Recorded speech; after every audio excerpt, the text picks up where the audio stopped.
नमस्कार, न्यूज 24 पर आप देख रहे हैं सबसे बड़ा सवाल। आपके साथ मैं हूं अखिलेश आनंद। दिल्ली चुनाव में आम आदमी पार्टी की तूफानी जीत के बाद केजरीवाल की सरकार बन चुकी है, लेकिन पार्टी की अंदरूनी कलह की कहानी खत्म नहीं हो रही। अब आपके आंतरिक लोकपाल एल रामदास की चिट्ठी सार्वजनिक हुई है, जिसमें उन्होंने आम आदमी पार्टी के आंतरिक लोकतंत्र को लेकर कई सवाल खड़े किए हैं। दिल्ली के सीएम रहते हुए केजरीवाल को संयोजक बनाने पर भी एडमिरल रामदास ने सवाल खड़े किए। आपको दिल्ली तक सीमित रखने से भी रामदास सहमत नहीं है। पार्टी की लुका छिपी पर सवाल करते हुए रामदास ने कहा कि आप बाकी पार्टियों से अलग नहीं रह गई है। रामदास के मुताबिक पार्टी में गुटबाजी है। पार्टी नेतृत्व के स्तर पर 2 गुट बन चुके हैं। सरकार में महिलाओं को भागीदारी नहीं मिलने पर भी उन्होंने सवाल खड़े किए हैं। ऐसे में आज हमारा सबसे बड़ा सवाल यह है कि आखिर बम्पर जीत के बाद भी आम आदमी पार्टी में क्यों बगावत हो रही है?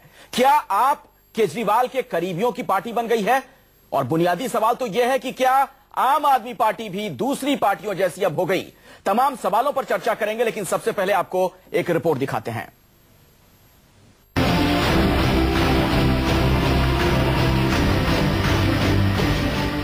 आम आदमी पार्टी के इन 3 बड़े चेहरों के बीच क्या सब कुछ ठीक नहीं है? पार्टी में 3 बड़े चेहरों के बीच क्या मतभेद हैं? क्या आम आदमी पार्टी भी कांग्रेस और बीजेपी की तरह गुटबंदी का शिकार हो गई है? इन सभी सवालों का जवाब है हां। आम आदमी पार्टी के बड़े चेहरों के बीच सब कुछ ठीक ठाक नहीं है, और इसका खुलासा हुआ पार्टी के आंतरिक लोकपाल एडमिरल रामदास की चिट्ठी में। आपकी पॉलिटिकल अफेयर्स कमेटी के गठन के लिए सारे अधिकार अरविंद केजरीवाल को मिले, तो पार्टी के आंतरिक लोकपाल एडमिरल रामदास ने एक चिट्ठी अरविंद केजरीवाल को लिखी। रामदास ने अपनी चिट्ठी में मीडिया की खबरों का हवाला देते हुए लिखा कि पार्टी नेताओं को एक मंच पर आकर एकता का सबूत देना चाहिए। पिछले 6 से 8 महीने में पार्टी के सीनियर नेताओं के बीच संवाद कम हुआ है। इससे पार्टी में मतभेद उभरने लगे हैं। मुझे उम्मीद है दिल्ली में पार्टी की शानदार जीत के बाद पार्टी नेताओं के मतभेद दूर होंगे। पार्टी को इस बात पर चर्चा करनी चाहिए कि एक राज्य का मुख्यमंत्री और पार्टी का राष्ट्रीय संयोजक एक ही आदमी हो सकता है। दिल्ली की जीत किसी एक आदमी की जीत नहीं है।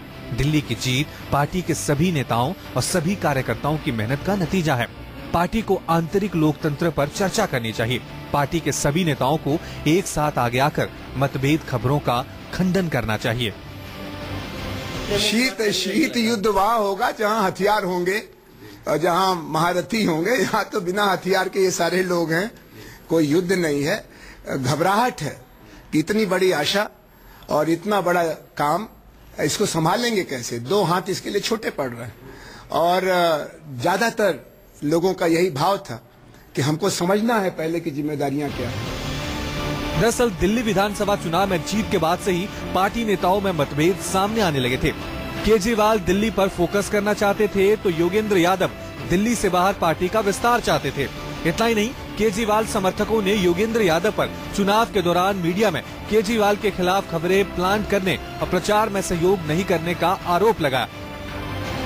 चिट्ठी को लेकर जिस सवाल खड़े किए हैं एडमिरल रामदास जी ने, उसको लेकर आप कुछ बोलना चाहेंगे? क्या उससे सहमत हैं आप? नहीं, वो तो जो एडमिरल रामदास की जो चिट्ठी है वो है, उसमें उन्होंने लिखा। योगेंद्र यादव चुप है, लेकिन एडमिरल रामदास के पत्र के बाद अब विवाद सामने आया है। रामदास ने सीधे सीधे केजरीवाल पर सवाल उठाया है। पार्टी के सामने उन्होंने सवाल रखा है कि क्या दिल्ली का सीएम और पार्टी का संयोजक एक आदमी हो सकता है? उन्होंने ये भी कहा कि दिल्ली की जीत किसी एक आदमी की जीत नहीं, पार्टी के सभी नेताओं और कार्यकर्ताओं की जीत है। जाहिर है एडमिरल रामदास के इस पत्र के बाद सवाल ये है कि अरविंद केजरीवाल क्या करेंगे? क्या वो पार्टी के संयोजक का पत्र छोड़ेंगे या फिर पार्टी पीएम से योगेंद्र यादव और प्रशांत भूषण की छुट्टी होगी? कुंदन सिंह, दिल्ली, न्यूज 24। तो चलिए अब चर्चा की शुरुआत करते हैं, और सबसे पहले मेरे साथ जो तमाम मेहमान हैं मौजूद हैं उनसे मैं आपकी मुलाकात करवा दूं। मेरे साथ बीजेपी से अश्विनी उपाध्याय जुड़ रहे हैं, उनसे हम बातचीत करेंगे। कांग्रेस के मीम अफजल साहब मेरे साथ मौजूद हैं, उनसे भी हमारी बातचीत होगी।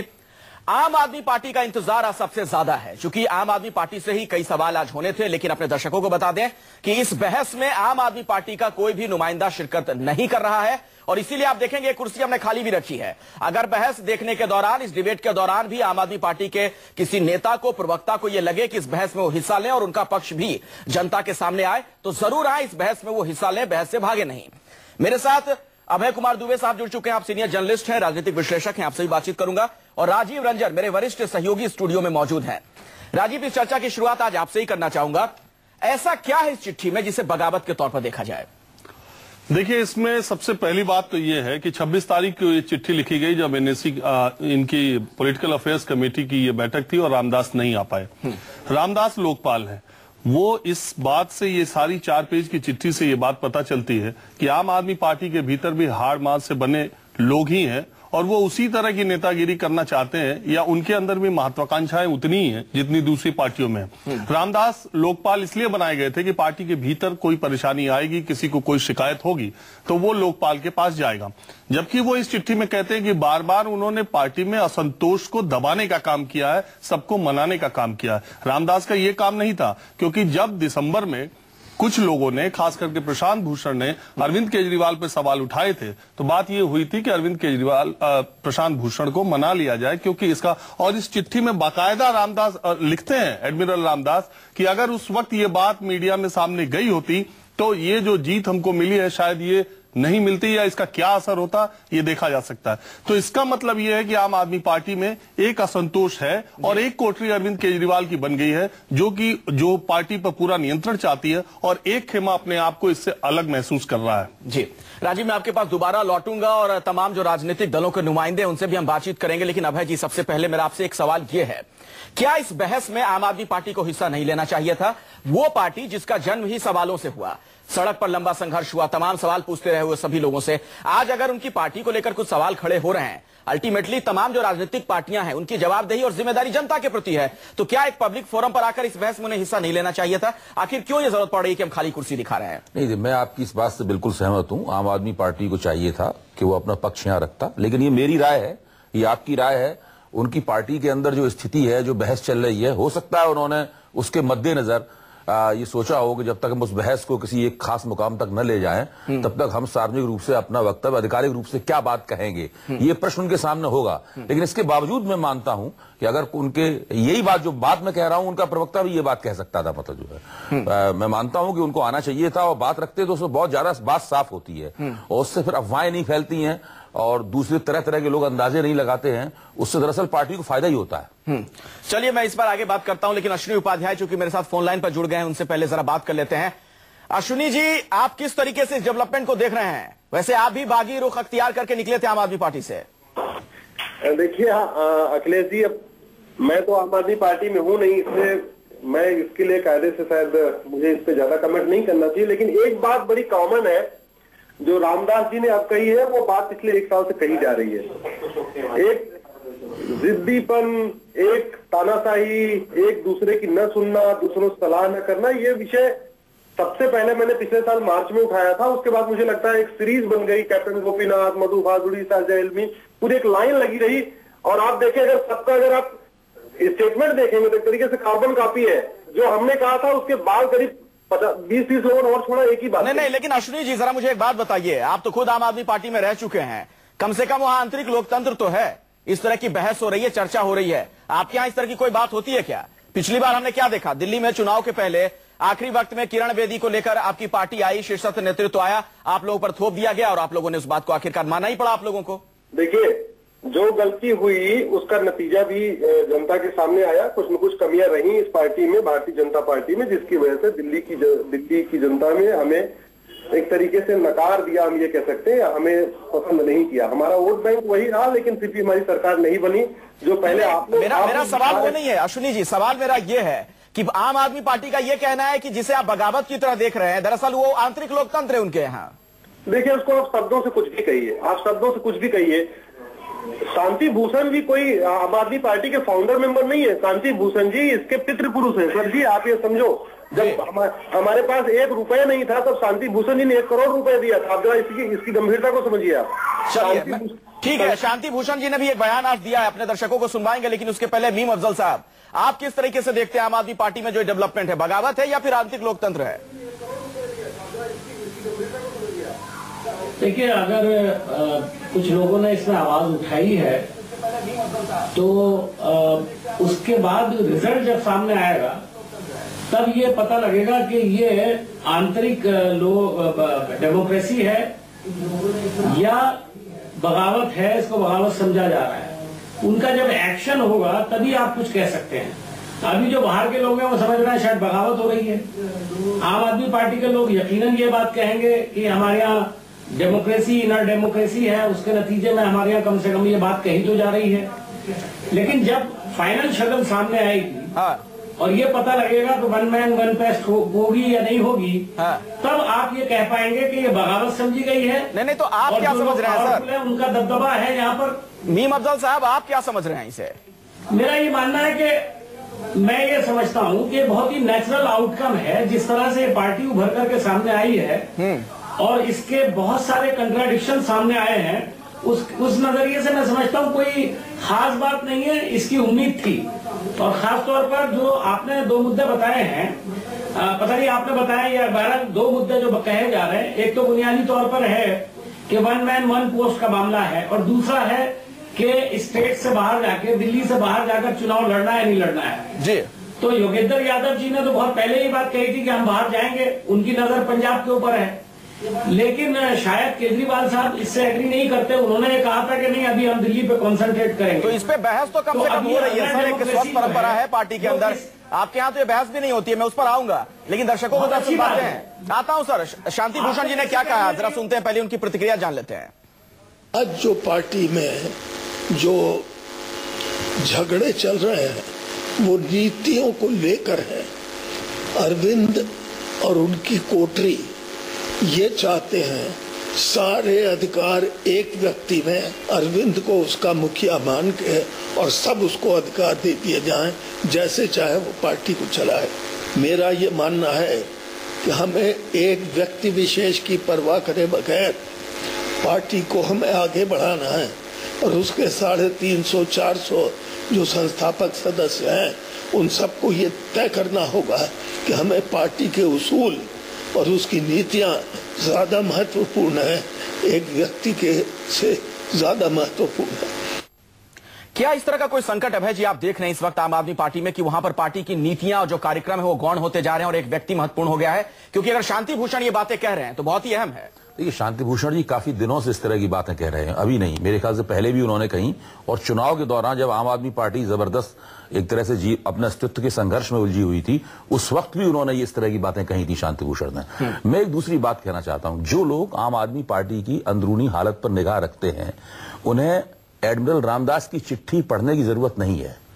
उन्हें पहले से पता है कि इस पार्टी के अंदर दो लाइनों का, दो तरह की रणनीतियों का, दो राजनीति आगे कैसे की जाए, दो तरह के विचारों का, पार्टी की कितनी जरूरत है और किस तरह की पार्टी की जरूरत है, नेता का और जनता का संबंध कैसा होना चाहिए, नेता और पार्टी का संबंध कैसा होना चाहिए।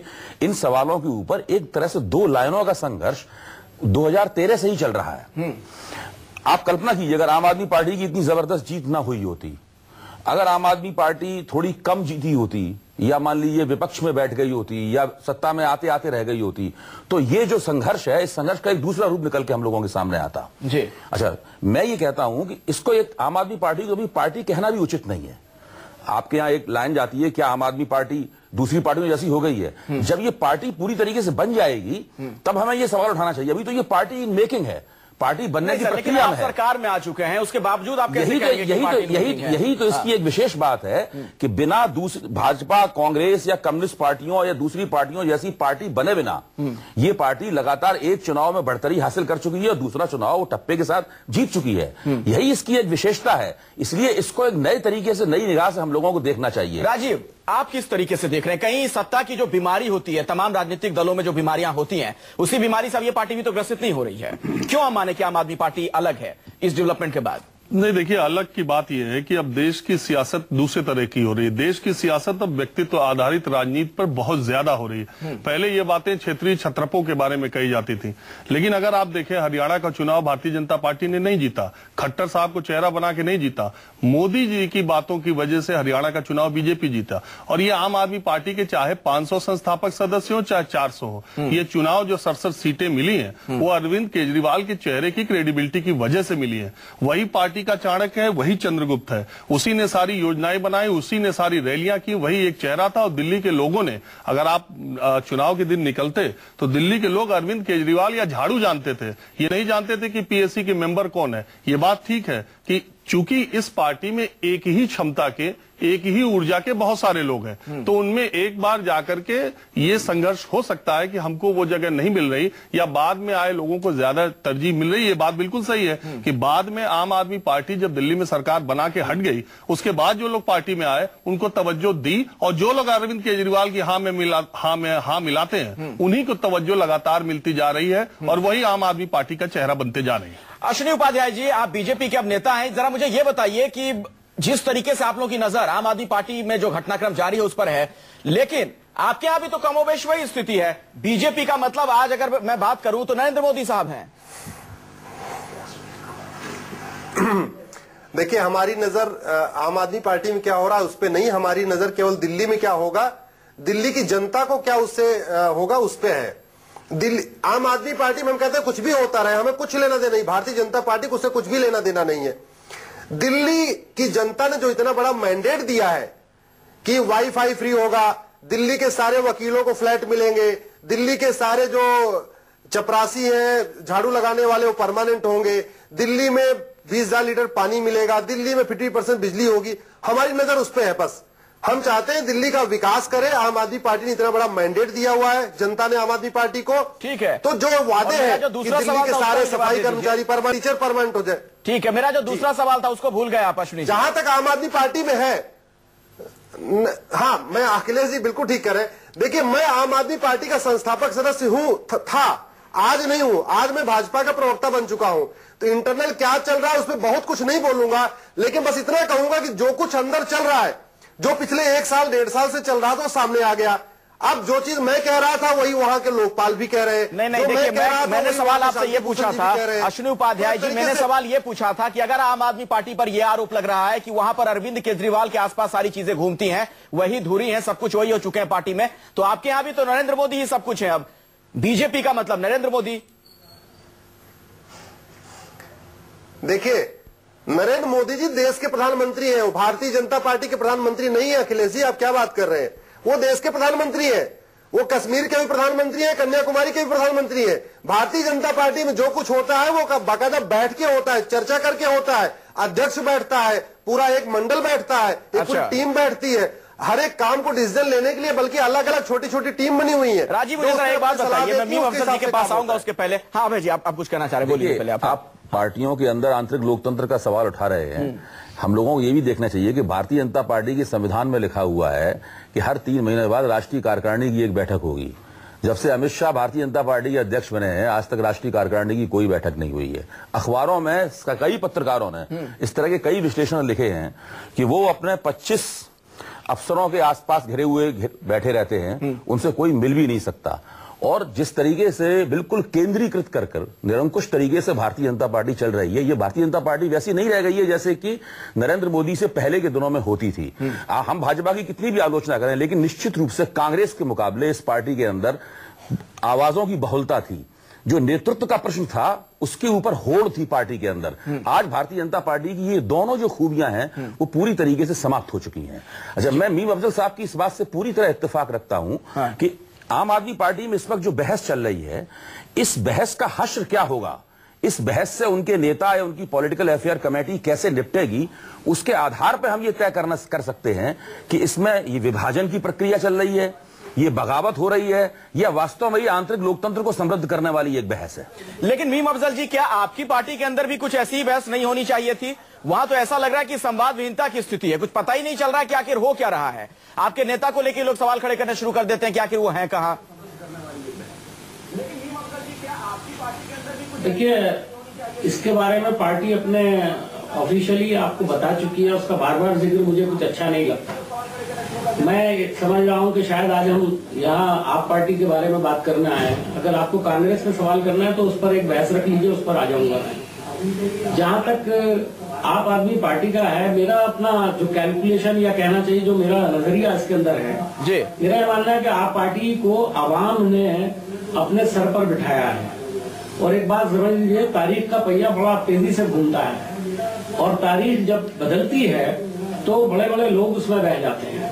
मैं ये समझता हूं कि इस वक्त आम आदमी पार्टी को दिल्ली के आवाम ने पसंद किया है, आवाम उनके साथ है और ये सही है बिल्कुल कि केजरीवाल एक अहम चेहरा है और उनके नाम पर चुनाव लड़ा गया, सारे काम उन्होंने ही किए हैं, इसलिए दिल्ली के लोग उनको देखेंगे जी। और इससे पहले जिन लोगों ने भी आम आदमी पार्टी के अंदर बगावत के सुर कहिए या वो डेमोक्रेसी की बुनियाद पर कुछ सवाल उठा रहे थे और उससे अलग हो गए, आज वो कहाँ हैं? सब जीरो हो चुके हैं, इंक्लूडिंग अश्वनी साहब के भी। कोई चुनाव नहीं जीत सका। बिन्नी जो सबसे ज्यादा बोलते थे, उनका हशर क्या हुआ? बीजेपी में चले गए और वहां नहीं, लेकिन इसका ये मतलब तो नहीं है राजीव, अगर इतनी बड़ी जीत मिली है आम आदमी पार्टी को, तो इसका ये मतलब तो नहीं है कि जो तमाम पार्टियों में खामियां हैं, आंतरिक लोकतंत्र के संदर्भ में मैं बात कर रहा हूं, वही बीमारी से ये पार्टी भी ग्रसित हो जाए, इसका मैंडेट तो नहीं मिला ना।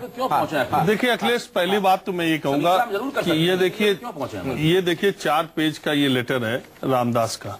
ठीक है, ऐसा ही लेटर 2 पेज का लालकृष्ण आडवाणी ने भी, भारतीय जनता पार्टी ने जब प्रधानमंत्री पद का उम्मीदवार नरेंद्र मोदी को बनाने का सोचा, तब 2 पेज का लेटर आडवाणी ने भी लिखा था और कहा था कि एक आदमी के लिए इस तरीके से हम आगे बढ़ रहे हैं तो ये खतरनाक हो सकता है। ठीक, ऐसी ही बात इसमें भी लिखी गई है। लेकिन मूल सवाल ये है कि अगर आम आदमी पार्टी का कोई नेता, कोई चेहरा ये सोचता हो कि दिल्ली का मुख्यमंत्री अरविंद केजरीवाल बन गया तो हरियाणा का मुख्यमंत्री मैं भी बन सकता हूं, उत्तर प्रदेश का मुख्यमंत्री मैं भी बन सकता हूं, तो अभी और इसलिए पार्टी में आंतरिक लोकतंत्र की बात कही जाए तो मुझे लगता है, मैंने आपको पहले कहा कि आम आदमी पार्टी में बहुत सारे लोग हैं जिनकी राजनीतिक महत्वाकांक्षाएं बहुत ज्यादा जग गई हैं। और दूसरी बात यह है, जो सबसे महत्वपूर्ण बात है कि आम आदमी पार्टी के भीतर जब ये चिट्ठी 26 तारीख को रामदास की दी गई, पीएससी की जो बैठक हुई, उसमें अरविंद केजरीवाल ने इस चिट्ठी को पढ़ने के बाद अपने आप को आम आदमी पार्टी के संयोजक पद से हटने का प्रस्ताव दिया, जिससे वहां ये पहले से तय था कि वो ऐसा करेंगे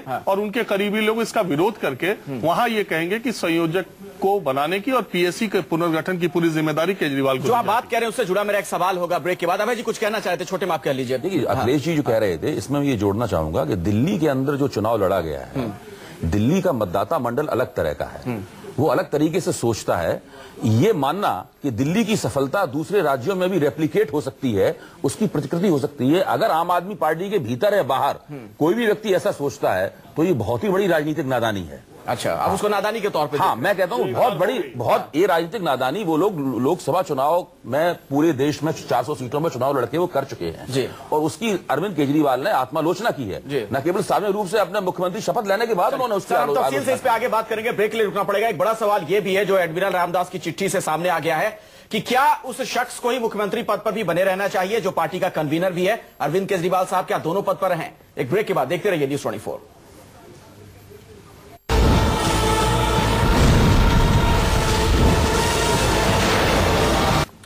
सबसे बड़ा सवाल कार्यक्रम में आज हम चर्चा कर रहे हैं कि क्या आम आदमी पार्टी में बगावत हो गई है। अपने दर्शकों को बता दें कि एडमिरल रामदास की एक चिट्ठी सामने आई है जो कि आंतरिक लोकपाल है पार्टी के। उन्होंने कई महत्वपूर्ण बातें कही हैं और उससे एक अर्थ यह निकाला जा रहा है कि कहीं ना कहीं पार्टी के अंदर सब कुछ ठीक नहीं है, अरविंद केजरीवाल के आसपास चीजें सिमटती जा रही हैं और इसे लेकर पार्टी का एक धड़ा है जो नाराज है। बातचीत करने के लिए तमाम राजनीतिक दलों के नुमाइंदे हमारे साथ मौजूद हैं। कांग्रेस से मीम अफजल हमारे साथ जुड़े हुए हैं, बीजेपी के अश्विनी उपाध्याय लगातार हमारे साथ मौजूद हैं, अभय कुमार दुबे जी हैं सीनियर जर्नलिस्ट, उनसे हम बात कर रहे हैं, राजीव रंजन मेरे वरिष्ठ सहयोगी भी यहां पर मौजूद हैं। साथ ही दर्शकों को हम बता दें कि स्क्रीन पर जो एक खाली कुर्सी आप देख रहे थे, एक बार फिर से आप देखेंगे, वो कुर्सी इसलिए चूंकि आम आदमी पार्टी के नुमाइंदों को भी हमने आज बहस में हिस्सा लेने के लिए बुलाया था, लेकिन ना कोई नेता ना कोई प्रवक्ता आम आदमी पार्टी का आज इस बहस में हिस्सा लेने आया। यह भी अपने आप में एक बड़ा सवाल है, इसके पीछे वजह क्या है? अगर किसी तरह की कोई चर्चा पार्टी को लेकर हो रही है, पार्टी के अंदरूनी हालात को लेकर हो रही है, तो इसका भी हिस्सा बनना चाहिए आम आदमी पार्टी को। लेकिन राजीव, मेरा सवाल अब बगावत को लेकर है आपसे। जरा मुझे यह बताइए, कहीं पार्टी के अंदर अलग अलग नेताओं को अपने भविष्य की चिंता तो नहीं सता रही है? जो एक नाराज गुट बताया जा रहा है, उसे हो सकता है यह लग रहा हो कि अब दिल्ली से आगे बढ़े, अपना राजनीतिक भविष्य तलाशें। अरविंद केजरीवाल साहब को लग रहा होगा कि दिल्ली को एक मॉडल के तौर पर लेकर आगे चलें। इस मॉडल को अगर हमने हिट करा लिया तो पूरे देश में हमारे लिए फिर खुला मैदान है। देखिए, आम आदमी पार्टी के कार्यकर्ता और नेता पिछले 1-1.5 सालों से केवल पोस्टर लगा रहे थे, झंडे लगा रहे थे और नारे लगा रहे थे, लोगों को समझा रहे थे। एक भी चुनाव उन्होंने जीता नहीं। दिल्ली में सरकार जाने के बाद उनकी हालत 4 MP है और अगर चारों के फ्लैट पे आप जाइए तो 100 आम आदमी पार्टी के लोग बैठे रहते हैं। वही उनके ठौर ठिकाने थे। अब आम आदमी पार्टी की दिल्ली में सरकार बन गई है, 7 लोग मिनिस्टर बन सकते हैं, साथ ही है। अब कहां अरविंद केजरीवाल किसको किसको एकोमोडेट करेंगे। निश्चित तौर पर पार्टी का दायरा बढ़ना चाहिए, लोगों के ऊपर जिम्मेदारी मिलनी चाहिए, ऐसा बहुत सारे लोगों का मानना है कि दिल्ली से बाहर निकलना चाहिए। लेकिन अरविंद केजरीवाल ये बात अच्छी तरह जानते हैं कि पहली बार नरेंद्र मोदी को चुनाव में हराया जा सका है। पहली बार दिल्ली की जीत का दायरा बढ़ना चाहिए, लोगों के ऊपर जिम्मेदारी मिलनी चाहिए, ऐसा बहुत सारे लोगों का मानना है कि दिल्ली से बाहर निकलना चाहिए। लेकिन अरविंद केजरीवाल ये बात अच्छी तरह जानते हैं कि पहली बार नरेंद्र मोदी को चुनाव में हराया जा सका है। पहली बार दिल्ली की जीत से पूरे विपक्ष के नेताओं को एक संजीवनी मिली है। जिस दिन दिल्ली का नतीजा आया, नीतीश कुमार ने मांझी को हटा करके ये तय कर लिया कि वो कुर्सी पर बैठेंगे। जिस दिन उसके बाद से मोदी विरोधी नेता जो है उनकी तेज रफ्तार हो गई है। उनको लगता है कि अगर सही तरीके से चला जाए, रणनीति सही हो, काम सही तरीके से किया जाए तो मोदी को मात दी जा सकती है। और दूसरी तरफ अरविंद केजरीवाल के लिए पूरा देश खाली पड़ा है। अगर वो दिल्ली में डिलीवर करते हैं, क्योंकि देश ही नहीं, दिल्ली ही नहीं, देश का हर मतदाता, देश का हर जागरूक आदमी इस वक्त दिल्ली पर नजर बैठाए हुए है कि अरविंद केजरीवाल किस तरफ जा रहे हैं। तब तो अभय दुबे जी, ये तो अपने अपने हितों का टकराव है एक तरीके से। हर कोई अपना राजनीतिक भविष्य देख रहा है। आम आदमी पार्टी में दूसरे नेता क्या सोच रहे हैं तो मुझे नहीं पता है, लेकिन मैं ये जरूर यहाँ पर दर्ज कर देना चाहता हूँ कि भारत में दिल्ली के अंदर जो केंद्र में सरकार बनती है वो राज्यों में होने वाली राजनीति का जोड़ होती है। हर राज्य की राजनीति अलग तरह की है। एक राज्य की राजनीति को दूसरे राज्य की राजनीति के आईने में नहीं देखा जा सकता।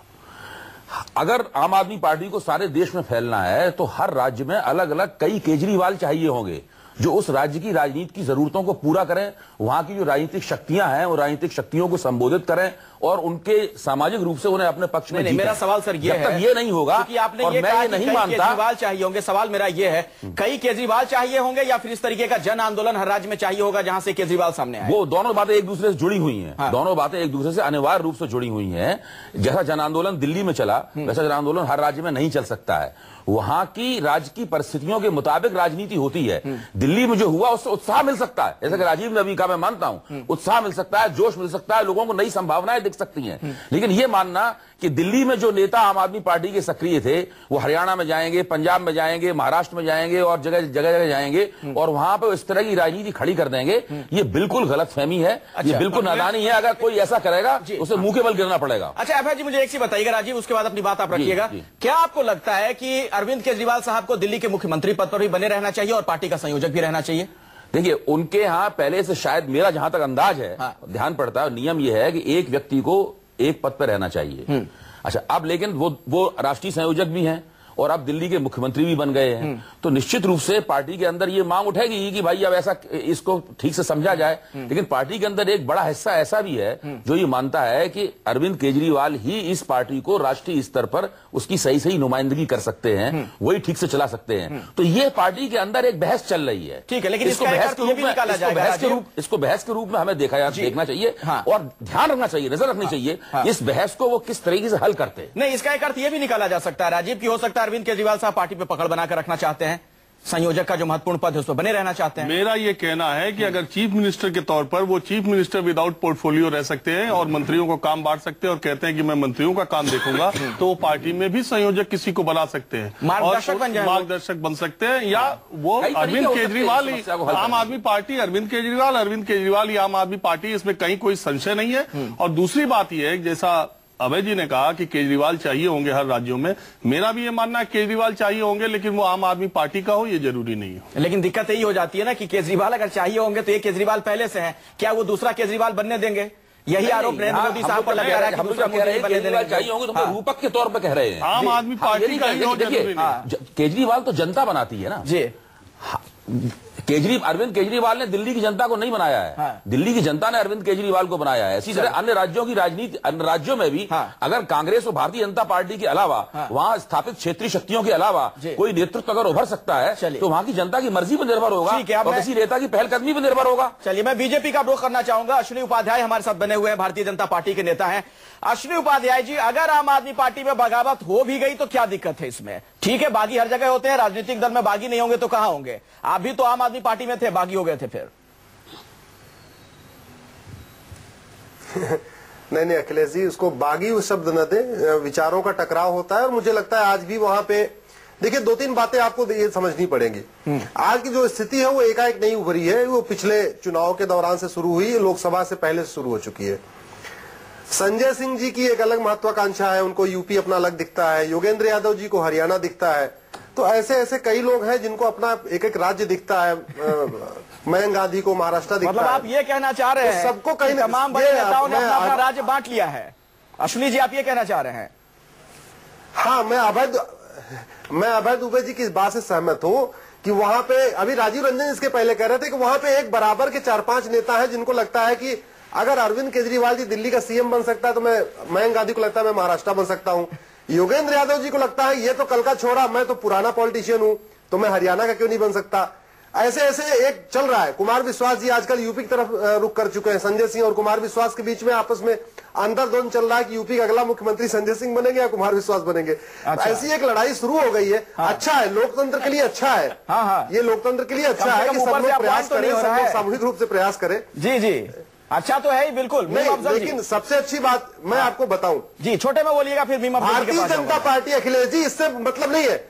हाँ, मैं छोटा से बोल रहा हूं। भारतीय जनता पार्टी जी केवल इस बात पर नजर रखे हुए हैं कि दिल्ली के सारे सफाई कर्मचारी किस दिन परमानेंट होंगे, दिल्ली के सारे नर्सिंग स्टाफ कब परमानेंट होगा, दिल्ली के सारे जो है अपना ये वो तो आप नजर रखेंगे ही, बिल्कुल दिल्ली के सारे टीचर्स कब परमानेंट होंगे। मैं विषय पे वापस लौटूंगा जिस पर आज हम चर्चा कर रहे हैं। मीम अफजल साहब, अगर ऐसी स्थिति है भी, तमाम नेताओं की अपनी महत्वाकांक्षा है, चाहत है, तो इसमें गलत क्या है? राजनीतिक दलों में तमाम जो नेता आते हैं, समाज सेवा के लिए तो हर कोई आता नहीं है, महत्वाकांक्षाएं तो होती हैं। देखिए, बिल्कुल है, और मैं समझता हूं आम आदमी पार्टी के अंदर जो लोग हैं वो भी आम पॉलिटिशियंस की तरह हो सकते हैं। कुछ हो सकता है ना हो, लेकिन मुझे लगता है अब तो सभी हैं। और एक बात जो इन्होंने कही कि भाई 4-5 बराबर के कैलिबर के लोग हैं, जो अभी हमारे रंजन जी कह रहे थे, वो बात सही है। बल्कि मैं तो ये भी कह सकता हूं कि शायद केजरीवाल जी से भी ज्यादा होशियार लीडर उसके अंदर हों। लेकिन आप ये देखिए, जो अवामी परसेप्शन होता है उस लीडरशिप के लिए जरूरी नहीं है खाली इंटेलिजेंट हो आदमी या सब चीजों को समझ। जी, कोई दिक्कत आ गई, तकनीकी खामी है कोई? राजीव, इसमें दिक्कत क्या? फिर मेरा वही सवाल है। ठीक है, महत्वाकांक्षाएं हैं सबकी, तमाम दलों में लोगों की महत्वाकांक्षाएं होती हैं, कम से कम उन्हें कंसीडर तो किया जा रहा है। देखिए, आम आदमी पार्टी की कोई विचारधारा नहीं है। पहली बात, मुझे नहीं लगता कोई विचारधारा है, क्योंकि इसमें जिस तरह से काडर होना चाहिए, अब अगर आप बीजेपी में हैं, पहले संघ में रहते हैं, विद्यार्थी परिषद में रहते हैं, उसके बाद आप आते हैं, यहाँ लोग 3-4 विधायक ऐसे हैं अखिलेश, जो उत्तर प्रदेश से यहाँ IAS PCS बनने आए थे। अरविंद केजरीवाल से मुलाकात हो गई, उन्होंने टिकट दे दिया, वो वहां से विधायक बन गए। हाँ। तो कल वो मंत्री भी बनना चाहते होंगे। मुझे पक्का यकीन है उनके दिमाग में हो रहा होगा कि वो सत्येंद्र जैन से ज्यादा काबिल हैं, उनको मंत्री बन जाना चाहिए था। हाँ। तो इस तरह की पार्टी में जो एक साल में इतने सारे 67 विधायक हो गए, 7 मंत्री बनने, इस तरह की पार्टी में जिसमें रैलियों में अरविंद केजरीवाल के बगल में हाथ हिला देने से ही लाखों लोग, करोड़ों लोग देख रहे हैं, उनको भी आम आदमी पार्टी का नेता समझा जा रहा है, तो ये महत्वाकांक्षा उनके अंदर हो जाती है कि हो सकती है, और हो जाना स्वाभाविक है, क्योंकि वो नेता बन चुके हैं और अपने आप को भारतीय जनता पार्टी के अग्रिम नेताओं की पंक्ति से थोड़ा भी पीछे उनको अच्छा भी नहीं लगता। अच्छा। वो चाहते हैं कि हर जगह उनका ट्रीटमेंट वैसे ही हो। हाँ। जैसे कांग्रेस के कांग्रेस के बड़े नेताओं का, भाजपा के बड़े नेताओं। तब तो अब है जी, आम आदमी पार्टी भी बदल गई। भाई, मैं तो मानता नहीं हूं कि अभी ये पार्टी है बुरी तरीके से। जैसी अन्य पार्टियां हैं, आम आदमी पार्टी वैसी नहीं है। ना उसके अंदर सेल हैं, ना उसके अंदर कमेटियां हैं, ना उसकी कोई हायरार्की है, ना उसका कोई पदानुक्रम है, नहीं ना उस तरह से है नहीं आम आदमी पार्टी। सवाल है, क्यों नहीं है? सब कुछ अरविंद केजरीवाल ही एक पूरी बात कह लूं। पार्टी बनाने में समय लगता है। अब पार्टी बनेगी, 2 चुनावों के बीच में पार्टी बनती है। जो लोग लगातार चुनाव लड़ते रहते हैं, वो चुनाव लड़ना पार्टी बनाने की प्रक्रिया नहीं है। अब 2 चुनाव के बीच में 5 साल का समय लगा है। अब ये लगातार इस जद्दोजहद से उन्हें गुजरना होगा कि हम किस तरह का संगठन बनाएं। हमारे संगठन में कार्यकर्ता की क्या हैसियत होगी, कार्यकर्ता और नेता के बीच में क्या संबंध होगा, उन दोनों के बीच में कौन कौन सी शक्तियां होंगी, वो सब चीजें कैसे प्रोसेस होंगी, उनका संसाधन कैसे होगा, ये अब आम आदमी पार्टी में होगा। जब आम आदमी पार्टी बन जाए, कोई शक्ल ले ले, तब हम दूसरी पार्टियों से उसकी तुलना करें। अभी दूसरी पार्टियों से तुलनीय है ही नहीं। नहीं सर, आप ऐसे कैसे कह सकते हैं? अभी एक आंदोलन नुमा नहीं कर सकते। अभी एक आंदोलन देखिए, अभी एक आंदोलन नुमा शय है जो आमतौर पर दोनों सिरों से खुली हुई है। इसमें कोई भी आ सकता है, प्रचंड जनादेश मिला है आम आदमी पार्टी को सर, उसके बाद तो उनसे तमाम सवाल होंगे। मेरा कहना है यही तो भारतीय राजनीति की एक विशिष्ट घटना है। राजीव, पॉलिटिकल साइंस के विद्यार्थी के तौर पर कहना चाहता हूं, ये भारतीय राजनीति की एक विशिष्ट तरह की घटना है। इसको उसी दृष्टि से देखा जाना चाहिए। कांग्रेस और भाजपा जिस तरह एक्ट करते हैं, कम्युनिस्ट पार्टियां इस तरह चलती हैं, अगर हम लोग उस तरीके से देखेंगे तो आम आदमी पार्टी की नब्ज हमारी पकड़ में नहीं आएगी। अच्छा राजीव, मेरा ये कहना है। मेरा ये कहना है कि देश में अगर हर नेता को आम आदमी पार्टी के लोग गाली देते हैं या भ्रष्ट कहते हैं, हर पार्टी को कहते हैं, तो फिर आम आदमी पार्टी को तो हम ज्यादा लेंस से देखेंगे, उनके ऊपर सबसे ज्यादा निगरानी होगी। और वो ये नहीं कह सकते, वो ये नहीं कह सकते कि अभी हम जन्म ले रहे हैं, हम आगे बढ़ रहे हैं। अरविंद केजरीवाल को सबसे ज्यादा आगे बढ़ के दिखाना होगा कि वो दूसरों से अलग है। बिल्कुल, और उनकी पार्टी के नेताओं को भी इस तरह की बहस में हिस्सा लेना होगा। कल को कम से कम हमें खाली कुर्सी नहीं दिखानी पड़े। अगर पार्टी के अंदर किसी तरह की कोई स्थिति है, बगावत की स्थिति या कोई सवाल भी खड़े हो रहे हैं, उस पर अगर कोई बहस कर रहा है पब्लिक फोरम पे, बहस होनी चाहिए और उसमें आम आदमी पार्टी के नेता प्रवक्ता हिस्सा लें तो बढ़िया रहेगा। पार्टी के लिए भी, जनता भी जाने कि आखिर क्या चल रहा है पार्टी के अंदर, उनकी जवाबदेही है जनता के प्रति। बहुत बहुत शुक्रिया आप तमाम मेहमानों का इस चर्चा में शिरकत करने के लिए। अभय जी बहुत बहुत धन्यवाद, राजीव शुक्रिया। एक छोटा सा ब्रेक, बने रहिए हमारे साथ, देखते रहिए न्यूज़ 24।